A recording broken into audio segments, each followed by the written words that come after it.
تنخواہیں پوری ہو جاتی ہیں۔ اسی طریقے سے یہ ہمارے امیر صاحب ہیں، یہ اللہ منظور، یہ ہمارے اس مدرسے کی بالکل بنیاد ہے اور ایک خلیفہ اسرار ہیں، تھے مرحوم ہیں، وہ انتقال ہو گیا، ان کی بڑی جد و جہد تھی۔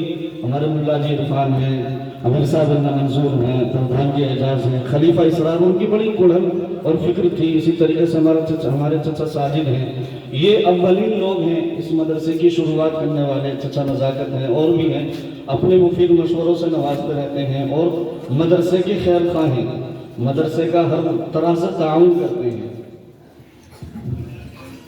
ماشاءاللہ، دیکھو کتنی خوشی کی بات ہے، 2019 میں یہ ادارہ قائم ہوا، 23 کے قریب بچے ماشاءاللہ اب تک حافظ ہو گئے۔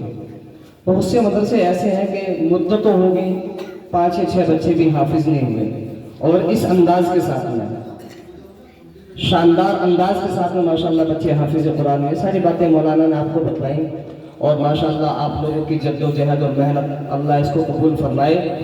میری آپ سے بس یہ گزارش ہے کہ آپ مولانا کا بھرپور تعاون کریں ہر طریقے سے، ذہنی فکری اعتبار سے بھی، اور مدرسے کو چلانے کے لیے تعاون کی ضرورت ہوتی ہے، پیسے کی ضرورت ہوتی ہے، تو مولانا کو یہ پریشانی نہ ہو کہ میں مدرسے کو چلاؤں کیسے، یہ سب آپ لوگوں کا کام ہے۔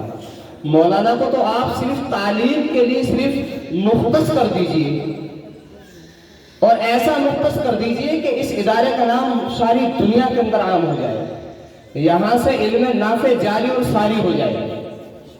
انشاءاللہ یہ ادارہ بہت آگے جائے گا، بہت آگے جائے گا، بشرطے کہ آپ کا تعاون اسی طریقے سے رہے جیسے اب تک رہا ہے۔ تو صرف مولانا کو تو صرف مدرسے کے لیے خاص کر دیں آپ، جو باہر کی ٹینشنیں ہیں، جو چیزیں ہیں، وہ تو آپ اپنے ذمہ لے لیں۔ کریں گے نا انشاءاللہ اس کام کو؟ انشاءاللہ۔ اور بھی بچوں کا ہم لوگوں نے سن رکھا ہے، ہمارے صدر محترم جناب مفتی محمد فراہیم صاحب، صدر جمعیت علماء ضلع آپ نے یہاں پر تشریف فرما ہے، ہم لوگ آتے رہتے ہیں، اور ابھی جیسے کہ بتایا کہ قاری شفیق صاحب جو دارالعلوم دیوبند کے شیخ القرآن ہیں، وہ تشریف لائے تھے ماشاءاللہ، انہوں نے بڑی حوصلہ افزائی کی اور بڑا سراہا مولانا کو اور ادارے کو۔ تو یہ مولانا کی تعریف نہیں ہے، تو آپ کی تعریف ہے، علاقے والوں کی تعریف ہے۔ تو آپ لوگوں سے بس یہی گزارش ہے کہ دعا کریں، اللہ تبارک و تعالیٰ اس ادارے کو قبول فرمائے، اللہ تبارک و تعالیٰ مولانا کی محنت کو قبول فرمائے، اللہ تبارک و تعالیٰ یہ جو بچے حافظ قرآن ہوئے ہیں ان کو نیک صالح عالم معامل بنائے، داعی بنائے، اور یہ ہمارا چھوٹا سا بچہ محمد عفان، اللہ تبارک و تعالیٰ اس کے علم سے تمام امت مسلمہ کو فیض اور فائدہ پہنچائے، آپ کو بھی پہنچائے، ہم سب کو پہنچائے۔ اللہ اس کو حافظ قرآن، عالم قرآن، داعی قرآن، اللہ تمام طریقے کے علوم جو ہے علم نافع کے، وہ سب اللہ تبارک و تعالیٰ اس بچے کو مرحمت فرمائے۔ میں اب اپنے صدر محترم سے گزارش کرتا ہوں، ہمارے صدر صاحب حضرت مولانا مفتی محمد فراہیم صاحب مدظ اللہ علیہ یہاں پر تشریف فرما ہے، میں آپ سے عاجزانہ التماس اور درخواست کرتا ہوں کہ مختصر سی باتیں کر کے آپ دعا فرما دیں، تھوڑا سا جو ہے مولانا کی حوصلہ افزائی بھی کر دیں، کیونکہ آپ ہمارے بڑے ہیں، کیونکہ حوصلہ افزائی سے ترغیب بھی ملتی ہے اور آدمی کے اندر عزم اور حوصلہ بھی پیدا ہو جاتا ہے، ایک مہمیز لگ جاتی ہے اور آدمی ذوق اور شوق کے ساتھ میں کام کرتا ہے۔ تو تھوڑی سی حوصلہ افزا کلمات فرما کر آپ دعا فرما دیں۔